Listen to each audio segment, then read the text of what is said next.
Ena noč je spremenila oba, ko pesem za naju igra. Pozdravljeni na 5. epizodi podcasta MCC vam pove, tokrat v družbi dveh umetnikov, in sicer Dolores Ponoš in Matica Naraksa. Pozdravljena. Tisti, ki poznajo MCC, tudi posledično poznajo vaju. Vedno pri dogodkih, pri koncertih, pri festivalu. Dolores, ti si lepe, mene celo narisala. Super, da sta z nami, hvala. Malo bomo poklepetali o kulturi, v kaj vidva počneta, vajen art studio oziroma glasbeni studio Mixta. Imamo tudi gostjo, Liso še z nami, ko bomo res v kadru. Tako, ki raziskuje malo kol. Tako, edino pravilno. Pa začnemo najprej pri damah, ne? Absolutno, Dolores, tako sem že rekla, mi smo se najprej spoznali na festivalu Prostovoljstva, ki si delala manjše, krajše portrete, 20 minute. Imaš pa tudi skupaj z Maticom imata studio. Res je, ja. Atelier. Tako je. Kako izgleda, kako imata razporejenega? Kako imamo razporejen? V bistvu ideja za studio doma je nastala iz tega, ker prvotno sem imela jaz svoj prostor za risanje. Matic je pa prvotno nekaj časa učil doma, pa so pa rekla, da ima skupaj najti en prostor, kjer v bistvu lahko skupaj ustvarjamo in ustvarimo v bistvu neke vrste umetniški studio, ne, kjer se glasba in umetnost skupaj prepletata. Ne. No in našla sva v Novi vasi prostor, ki sva ga uredila tako, da ima en majhen kotiček od spodaj Matic. Jaz sem pa razpotegnjena kot Dolores studio v drugem nadstropju. Lisa je pa povezovalec. Tako, Lisa je pa povezovalec. Tako da ja, in tako je nastal v bistvu studio doma. Ne. In pri tebi lahko tudi naročimo portrete. Res je, ja, delam portrete po naročilu, pa v bistvu tudi likovno šolo vozimo zdaj v Novi vasi, no zdaj trenutno ne zaradi teh korona razmer in vsega tega, ne, ampak pač konkretno imam tudi likovno šolo in učim, Matic pa spode v spodnjih prostorih potem uči petje. Tako. Dolores pa Matic, odkot pa ideja in začetki Čajanke studia doma? Če boš ti jaz, kak... Meni je čisto vse, prvač ženske bolj rade govorite, tako da lahko ti poveš, pa bom jaz sam dodal, če je še kaj treba. Po moje ne bo treba. Ampak za ziher. Ja, v glavnem Čajanko sva začela pripravljati, zato ker, veš kak je, vedno so nam vsi govorili, da iz umetnosti nikoli ne bomo mogli živeti, ne? In je v bistvu ena taka zadeva, ko se nama zdi, oba dva zdaj živima iz umetnosti in sva si v bistvu postavila neko življenje, ki sva si ga vedno želela. Točno tako.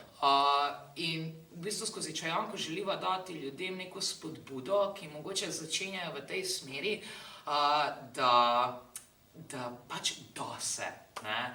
Da se, lahko delaš tisto, kar želiš, pač veliko dela, veliko truda je noter, veliko enih strahov, s katerimi se moraš soočiti, veliko enih izzivov, s katerimi se boš soočal, ampak boš vedno rastel kot neka osebnost, ne.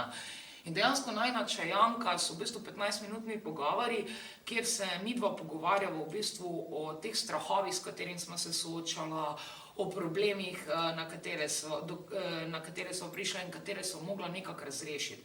In v bistvu upamo, da bojo na nek način mogoče, kako bi rekla, inspirirale do ljudi, ki jim vsi govorijo, pusti to, najdi si šiht, ker to, kar ti delaš, ni šiht in iz tega ne moreš živeti. In to ni vezano samo na umetniško panogo, na karkoli, ne? Ker tukaj tudi dosti debatiramo o teh vprašanjih, ki konstantno dobivamo in hočemo pač malo se znebiti teh smoke and mirrors, ne? Kaj dejansko je realno, kaj ni realno, kako smo se midva tega lotila, kako midva določene probleme rešujemo.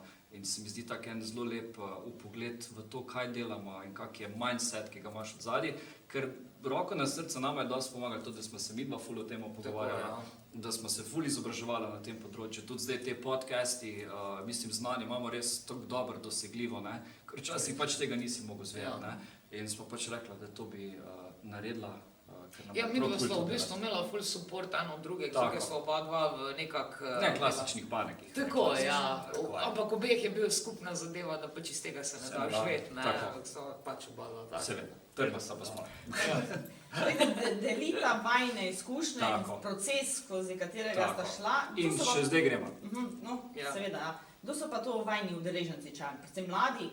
Kdo se vključuje? Ja, Kdo, zdaj, koga? v bistvu ponovadi midva govorimo, pa so tudi gostje, ne? Zdaj, to so ponovadi glasbeniki, umetniki, tisti, ki sodelujemo. Zdaj v planu je tudi, da bomo v prihodnje povabili kakem intervjuju pa tak naprej, ker meni osebno oziroma nama obema je ful zanimivo se pogovarjati tako z ljudmi, ki so recimo v teh panogah nekaj dosegli, ker vidiš v bistvu ta način razmišljanja je prav neprecenljiva zadeva, ne? Izkušnje drugih, ki jih imajo in v bistvu nauke, ki ti jih lahko ponudijo, zato da mogoče tudi tebi ni treba vedno znova delati neke napake ali pa pač se naučiš nekaj novega, veš kaj mislim, ne? Pač naučiš se nekaj novega in osebnostno zrasteš. No? Zdaj v bistvu med to karanteno smo zdaj imeli tudi preko Skypa intervjuje, ne, z režiserjem, z glasbenikom, 2 glasbenikom in pa z umetnikom, risarjem, tako da je zelo široka zadeva, no. Kakorkoli pač, kako bi rekel, nekako za kreativce je to v bistvu v katerikoli branži in v kateremkoli mindsetu. Kultura, kot si že rekel, je vedno podhranjena, tako finančno, tako z koliko pozornosti naklonjeno, koliko je cenjena, ne, tudi vidi, verjetno se s tem, oziroma tudi namen bil, da spodbujata razvoj kulture. Pa ne moramo mimo zadnjih 2-3 mesecev in situacija, ne. Kako bi pa vidva ocenila stanje? Pred, med, po, glede z vidika kulture? Je cenjena, se razvija, podhranjena. Določene stvari so se verjetno izpostavljale. Jaz mislim, da se je v tem času videlo, koliko je kultura res pomembna zadeva. Ne? Glede na vse te stream špile, glede na vse zadeve, to gledanje filmov, vse filmi, konec koncev filmska industrija je tudi kultura. Ne?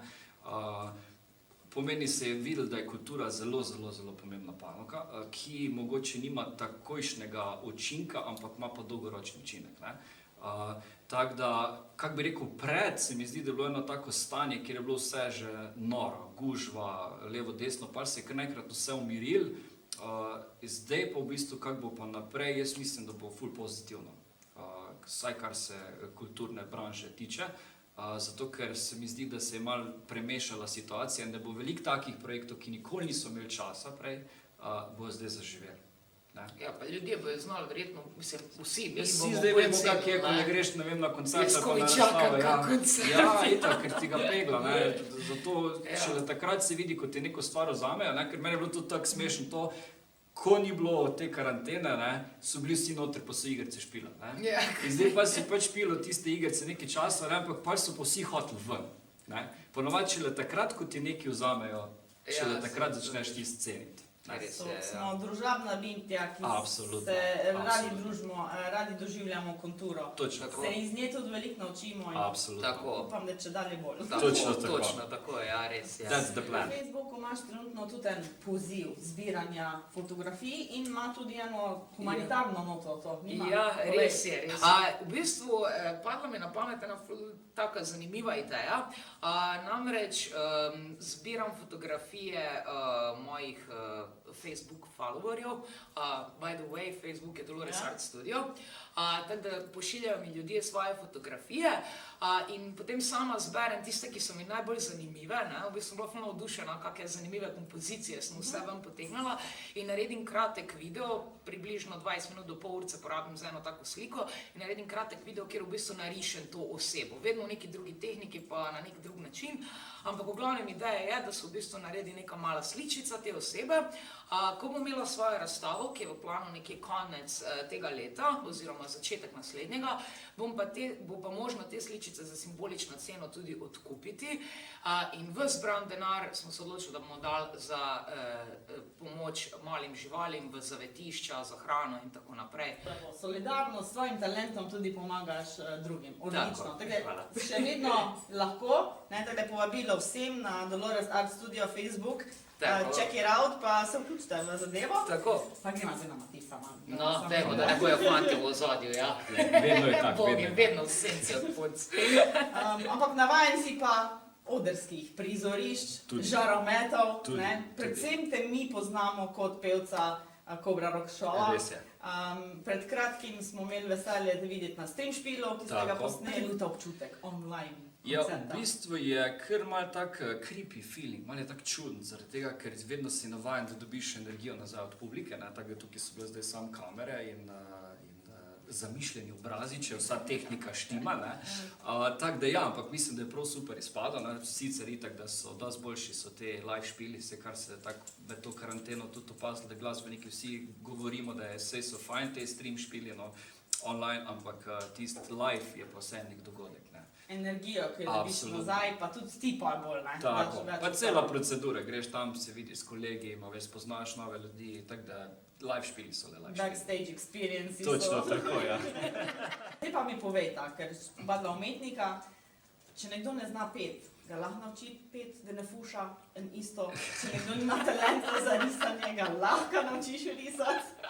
Veš, kak je, zdaj takle je, da se do določene mere vsakega nauči, če je pripravljen vložiti trud, ne. Zdaj, to je v bistvu tako zelo splošno vprašanje, ki konstantno dobivamo, ne.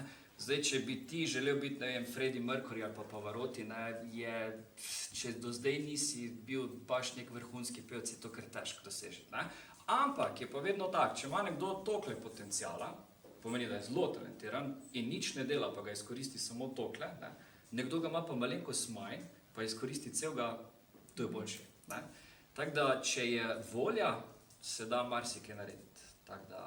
Ja, jaz tudi to recimo opažam, najprej res bi tudi lahko dosti enostavno primere. Spomnim se, ko sem imela primere določenih, ki so prišli k meni se učiti, ko so prišli, ko vidiš talent, vidiš, da v bistvu, ko nekaj nariše, res to stoji. Tako dober je, ampak ima pomanjkljivosti, ne, ampak je dober, pač nekaj ima nek smisel. In pa recimo istočasno, ko sem učila osebo, ki je pa bila mogoče malo manj talentirana, pa pač je narisala, bilo je okej, ampak ni pa bilo, ne, primerjave, bom rekla, videl se je, da v bistvu eden boljši kot drug. Ampak pa eno leto je vmes minal in tista oseba, ki je mogoče imela manj tega potenciala na začetku, manj štartnine, bomo rekli, ja, je v bistvu več delala in čez eno leto je bila zgodba drugačna. To je bilo meni ful fascinantno. Mislim, to je nekaj, kar sem sama doživela in v bistvu nisem mogla verjeti. Zakaj? Zato, ker velikokrat talentirani, tisti, ki so talentirani, niso pripravljeni toliko delati za to. Zato, ker jim je v bistvu natural, jaz to vem, jaz se tega ne rabim učiti, ne, in potem v bistvu zelo mačehovski pristop ustvarja do panoge, kar je ful škoda, ker oseba, ki je talentirana, če je pripravljena vložiti noter delo, bo ful veliko lahko dosegla, ne. Ampak se pravim, velikokrat se nažalost zgodi, da je tukaj nastane problem, ne, da tisti, ki so talentirani, niso toliko dela pripravljeni vložiti, zato tisti, ki mogoče imajo manj talenta, pa več delajo, lahko ful hitro presežejo tiste, ki imajo boljšo štartnino. Tako lahko rečemo, da je rek vaja dela mojstra. Absolutno. Mojster dela pa vaja. Vidva pa delata vaja.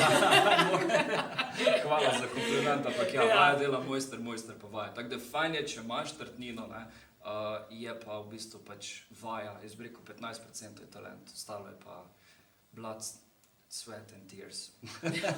Pa fajn se imaš ob tem. Ja, se imaš fajn, da se tako razložil, pa več je ravno da gleda Pa vi da imate isti studio, ne, pa gledamo dve različni umetnosti. Se dobro dopolnjujeta, ali da je rečeš, Matic, zdaj pa malo bolj potih, ne? Ne, v bistvu je prav ful je super, ful je fajn, tak je, veš ta... Živo je. Ja, neka vibracija se čuti, ne? Veš pa, folk se dejansko med sabo spozna iz različnih panog, tako da je to bila tudi ideja studija, ne? Da ni zdaj popolnoma ločeno tako vsaka zadeva, ampak je v bistvu pač kot nek center, bi zdaj lahko rekel. V bistvu je ful smešno, tudi če gledaš, če gremo zdaj malo na teorijo, ne, ful je smešno, zdaj, ker v bistvu umetnost pa glasba, pač likovna umetnost pa glasba sta ful povezane tudi po sami teoriji, ne. Veš, da imaš, ne vem, v umetnosti tudi svetlostne ključe, durovske ključe, molovske ključe, v katerih griš, a veš, ful je povezan in je glih ta interakcija med tem dvem disciplinami se zdi... Na drugo dimenzijo. Ja, točno tako. Pa obema sferma. Ja, točno tako. Mi ful velikokrat take dosti tehnične pogovore, pa iz njega sprašujem, no daj mi pokaži na kitari molovsko lestvico, bum, bum. Kako to narišeš, a veš? Umetnost so pa čustva, ne, in čustva izraza šla skozi glasbo, skozi likovno umetnost, skozi ples, skozi karkoli, pač gre se za neko komplementarno zadevo. Zdaj, imaš tudi šolo petja. Tako. Ok, in tudi v studio lahko te kontaktirajo Facebook socialka. Ja, komod. Načeloma kar gužva, ampak jaz vedno pravim za kakega resnega, ki je pripravljen resno delati, se vedno plac najde. Se pravi, kdorkoli noče biti tušovska izvedba Mariah Carey, pa počasna. Mogoče kontaktirajte pa Tica Naraksa. Tako, ali pa Jager pa Maroki. Ja, ali pa ne Picasso, pa dobro. Ja. Pa da gremo na tvojo skupino, na vašo skupino, tako rekla, treba se več. Ja. Pet nas je. Ste cover band? Tako. Ampak, če sem se prav spomnila, pač mi je sem ta prav povedala, imate zadnji 2 avtorski Tako, glasbi. avtorska se dela, mi smo pač šli iz strasti delati tiste muziko, ki nam je sedla in smo pač v bistvu začeli z tega delati, zato ker igramo muziko, ki nam je res blizu, ne. Ampak avtorske so na poti, 2 sta že izdane, 3 je zdaj bila že posneta pred korono, ali pa pred boleznijo, bomo rekli, pred pandemijo, tako da zdaj bo spot nared in pripravljeni so že tudi v bistvu naslednji komadi. Tako da kombiniramo, nekaj delamo coverje, zato ker to je muzika, s katero smo mi rasli, ki nam je res cool in se ful najdemo njej in poleg tega delamo pa tudi svojo avtorsko. Tako da enkrat bo čist avtorski koncert. Tudi, sam čeprav je, veš kak bi rekel, mi tukaj radi tudi te coverje igramo in jih tudi malo po svoje naredimo, tako da nam je to tako, potom se odločimo. Pa uživamo njih. Točno tako. Super, kakvi so pa plani za prihodnost? Od obeh. Ja, to predvidevam, da neke skupne poti le imata, ne? Ja, to absolutno. Se ne vem niti, če bi razlagala, ker jih je preveč. Ja, tale zadeva, zdaj ko je bilo malo več časa za premislek, je kar obrodila veliko sadov, tako da smo se zdaj spravljala določene zadeve v pogon. Kot naprimer začeli, tako smo se že pogovarjali, dosta avtorskih idej je nastalo, ki bojo šle naprej. Tudi pri šoli petja smo določene zadeve spremenili in spravili na višjo raven, tudi digitalizacija je zdaj že v planu, tako da je kar dosti. Pa še Dolores povedala, kaj ima pa ona kak je že v žerjavci. Jaz bom v bistvu tako rekla, da ostane malo skrivnostna, da dejstvo je to, kar je Matic rekel, da smo zdaj med pandemijo si kar malo časa vzela za sebe. Nekako mi se zdi, da je kar Facebook potegnalo vso to norijo skupaj in pač vem, da pred to epidemijo in vsem tem smo bila že skoraj malo izžeta energetsko. In po dolgem sajtu sem dejansko, ko je prišla ta pandemija in so mi določeni projekti ustavili in določena tečaje in te zadeve, ki jih delam, ko se je ta zadeva malo ustavila in sem začela premišljati, sem začela tudi malo za sebe delati. Pač kakorkoli že, plani so zelo visoko leteči in stavim, da bojo tudi zelo dobro izpeljani, zelo dobro realizirani. Tako da se že zelo veselimo prihodnjih projektov. In če hočete njihove visoko leteče plane, sledite Instagram, Facebooku, @DoloresArtStudio, @CobraRockShow, oziroma kjerkoli, če pa ne veste kak do njih, pa pridite do MCC-a, pa mi naprej posredovali kontakte. Hvala, ker ste bila z nama na 5. podcastu. Upam, da z obema čim prej v živo, tako z portretnimi slikami, da dopolnim svojo lastno galerijo, pa da je spet Cobra Rock Show na stageu tam, ko spada. Točno tako. Hvala, pa lepo se imejmo. Enako. Čau. Dio.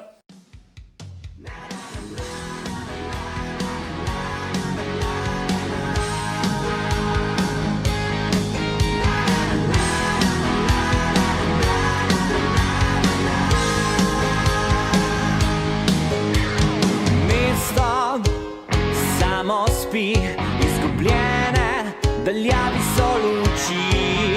Ona sama bdi, ker z jutrom več me ni.